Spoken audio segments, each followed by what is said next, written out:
سو اعراب کی ڈیفینیشن کیا ہے؟ یہ کسی لفظ کے آخری حرف کی حرکت کو کہتے ہیں. اب آپ دیکھیے قرآن کریم کی مختلف مقامات سے یہ آیات مبارکہ سے ہم نے دیکھیں یہ لیا ہے بسم اللہ ختم اللہ اور یخادعون اللہ. سو ہم یہ دیکھتے ہیں کہ ان تین مقامات پر اس میں اللہ کا جو نام ہے اس کے اعراب جو ہے وہ تینوں جگہ پہ فرق ہے. دیکھیے کہیں پہ یہ ایک پیش ہے، کہیں پہ ایک زبر ہے اور کہیں پہ ایک زیر ہے. اب ایک ہی اسم ہے، ایک ہی لفظ ہے، لیکن اس کی تین شکلیں بن گئی ہمارے پاس، اور یہ شکلیں کس بنا پر بنی ہیں؟ اس کے اعراب کی بنا پر. تو لہٰذا ان کو ہم ان کی اعرابی حالتیں کہتے ہیں. یہ تین حالتیں ہیں اسم کی جس میں کہ ہمیں یہ اسم نظر آ رہا ہے اور ان کو اعرابی حالتیں کہتے ہیں. سو اس سے ہمیں پتہ لگا کہ کوئی بھی اسم کسی بھی وقت تین میں سے کسی ایک حالت میں ہوتا ہے، اور یہ حالتیں جو ہیں وہ کہلاتی ہیں فاعلی حالت، مفعولی حالت اور اضافی حالت. اب ہو سکتا ہے کہ یہ جو ٹرمز ہیں کچھ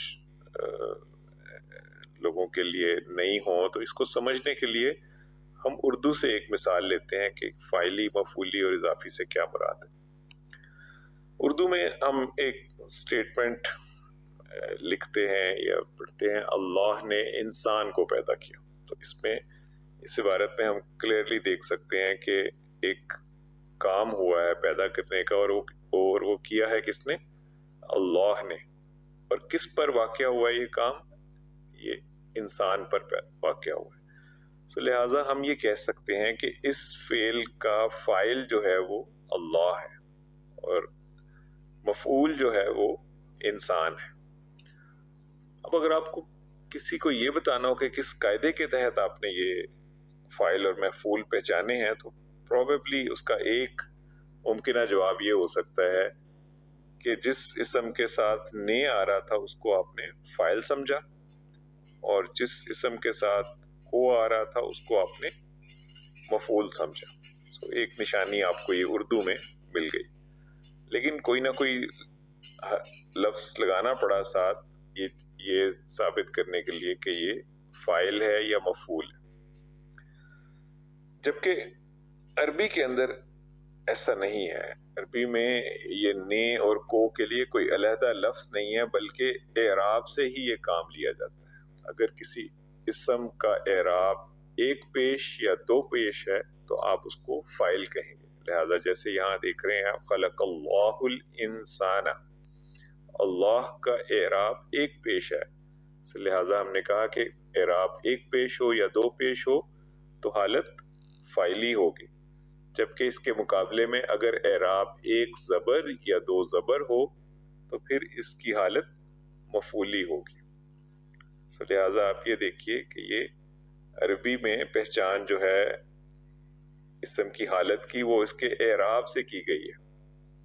لہذا اس سے ہم نے نتیجہ نکالا کہ فاعلی کا اعراب دو پیش یا ایک پیش، اور اس کا ترجمہ عام طور پہ نے سے آ سکتا ہے. جبکہ مفعولی حالت کا اعراب دو زبر یا ایک زبر، اور اس کا ترجمہ کو، پر یا سے آ سکتا ہے. جبکہ اضافی حالت کا اعراب تو ایک زیر یا دو زیر ہے، لیکن اس کا ترجمہ ابھی ہم اس سٹیج کے اوپر نہیں سیکھیں گے. اس کو ہم پینڈنگ کریں گے، اور انشاءاللہ آگے آنے والے اسپاق میں یہ کلیئر ہو جائے گا ہمیں کہ اضافی حالت کا ترجمہ کیسے ہوتا ہے. تو تین حالتیں ہم نے سیکھی ہیں، فاعلی، مفعولی، اضافی، اور ان کے اعراب سے ان کی پہچان سیکھی اور کسی حد تک ان کا مفہوم اور ترجمہ سیکھا. تو اس کا مطلب ہے جو بھی اسم ہوگا، جو بھی نام ہوگا، اس کی تین حالتیں ہو سکتی ہیں، مسلمن، مسلمن، مسلمین، جیسے کہ محمدن، محمدن، محمدن. ہماری جو مثال تھی اس کے اندر ہم دیکھتے ہیں کہ ختم اللہ کا ترجمہ ہوگا اللہ نے، اور جبکہ یخادعون اللہ کا ترجمہ ہوگا اللہ کو، اور اضافی حالت کا ترجمہ ابھی ہم نے نہیں سیکھا. اس قاعدے کو لے کر ہم جب اس آیت مبارکہ کو دیکھتے ہیں تو اس میں ہم دیکھتے ہیں کہ ایک عبارت ہے قتل داود جالوتا. تو یہاں ہمیں پتہ لگا کہ داود جو داؤد علیہ السلام کا نام ہے، اس اسم کی حالت یہاں پر اس ایک پیش کے اعراب ہونے کی وجہ سے فاعلی ہے اور ترجمہ نے سے آئے گا، جبکہ جالوتا اپنے اعراب کی وجہ سے مفعولی پہچانا جائے گا اور اس کا ترجمہ کو سے آئے گا. لہٰذا یہ جو عبارت ہے اس کا مفہوم داؤد علیہ السلام نے جالوت کو، کوئی ایسا کام ہے جو داؤد علیہ السلام نے کیا ہے اور جالوت پر واقع ہوا ہے، اور وہ پیچھے کام جو آ رہا ہے وہ ویسے قتلہ ہے، جو کہ ہمیں پتہ ہے کہ قتل کرنے کو کہتے ہیں. تو اس طرح سے اعراب سے ہم حالتیں پہچان سکتے ہیں اور پھر اس کا مفہوم سمجھنے میں ہمیں یہ مدد کرتے ہیں. ابھی تک ہم ایک اور مثال دیکھتے ہیں. یہاں پہ ابراہیم علیہ السلام کا نام آپ دیکھیں، پہلی سطر میں مفعولی حالت میں آ رہا ہے، جبکہ تیسرے نمبر کی سطر میں یہ ابراہیم فاعلی حالت میں آ رہا ہے. تو اگین ہم نے یہ اعراب کی وجہ سے دو مختلف حالتیں پہچانی ہیں ایک ہی اسم کی. اسی طرح آپ دوسری مثالوں میں بھی دیکھ سکتے ہیں کہ اعراب ایک پیش یا دو پیش ہوں تو حالت فاعلی ہوتی ہے.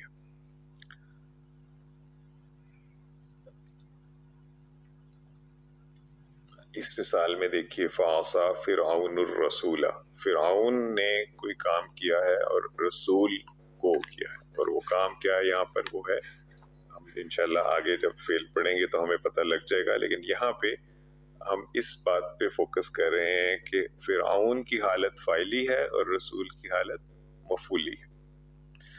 ابھی تک ہم ایک ٹرم یوز کرتے آ رہے ہیں اسم کی بات ہم کر رہے ہیں. یہ ساری بات جو ہم نے کی ہے اعراب کی، یہ اسم سے متعلق ہے. تو اسم کی تعریف اور پہچان کو بھی ہم دیکھ لیتے ہیں کہ اسم جو ہے وہ کس کو کہتے ہیں. کسی بھی زبان میں اسم کی تعریف ایک ہی ہے کہ یہ کسی شخص، چیز یا جگہ کا نام ہوتا ہے، لیکن عربی کے اندر خاص بات یہ ہے کہ اسم کی جو ہے ایک پہچان ہے، ایک اعرابی پہچان بھی ہے. باقی زبانوں میں جب تک آپ کو اس کا مفہوم نہ پتا ہو لفظ کا، آپ اسے بطور اسم نہیں پہچان سکتے. لیکن عربی کے اندر اگر اعراب کسی لفظ کا اعراب تنوین ہے تو یقینی بات ہے کہ وہ اسم ہوگا. کتابن ایک اسم ہے کیونکہ اس کے آخر میں تنوین ہے. اگر آپ اس کا مفہوم نہیں بھی جانتے تو تب بھی آپ اس کو بطور اسم ہی پہچانیں گے. اسی طرح دیکھیے شخص کی مثال میں حامدن، چیز کی مثال میں قلمن، اور جگہ کی مثال میں جنتن جو باغ کو کہتے ہیں. تینوں اسماء جو ہیں ان کے اندر ایک بات کامن ہے کہ ان کا اعراب جو ہے آخری حرف پہ جو حرکت ہے وہ تنوین ہے. عربی کے اندر اسم جو ہیں وہ ذاتی بھی ہو سکتے ہیں اور صفاتی بھی ہو سکتے ہیں. یہ ساری جو ہم نے مثالیں دیکھی ہیں، شخص، چیز، جگہ کا نام، یہ ذاتی نام ہے. جبکہ صفاتی نام جیسے کہ مسلمن، فرما بردار کو کہتے ہیں مسلمن. ذاتی اور صفاتی کو پہچاننے کا ایک بڑا آسان قاعدہ ہے کہ اگر کسی لفظ کو، کسی اسم کو سن کر آپ کے ذہن میں کوئی اس کا خاکہ، کوئی حیولہ، کوئی سٹرکچر، شکل، تصویر آ جائے تو اس کو آپ کہتے ہیں کہ یہ ذاتی اسم ہے. جیسے کہ کتابوں سے ہم نے یہ ذہن میں پرسیو کیا کہ اس طرح کی کوئی چیز ہے تو اس کو ذاتی اسم کہتے ہیں. جبکہ مسلمن جو کہ ایک صفاتی نام ہے، اس کا ہم کوئی خاص تصویر یا سٹرکچر نہیں سوچ سکتے کیونکہ یہ ایک صفت ہے جس کو کہ اس کی کوالٹی سے ہی پہچانا جائے گا، لہذا اس کو صفاتی نام کہتے ہیں. اللہ کے جتنے بھی نام ہیں وہ سارے کے سارے صفاتی ہیں اور اللہ جو ہے وہ اللہ کا ذاتی نام ہے. اب ہم اس مثال میں دیکھتے ہیں اس پہچان کو اپلائی کر کے کہ ہم نے جو سیکھا ہے کہ کسی لفظ کے آخری حرف پہ حرکت اگر تنوین ہو تو پھر اس کو اسم کہیں گے ہم. تو ہم دیکھتے ہیں کہاں کہاں پہ ہم اسم پہچان سکتے ہیں اس آیت مبارکہ میں.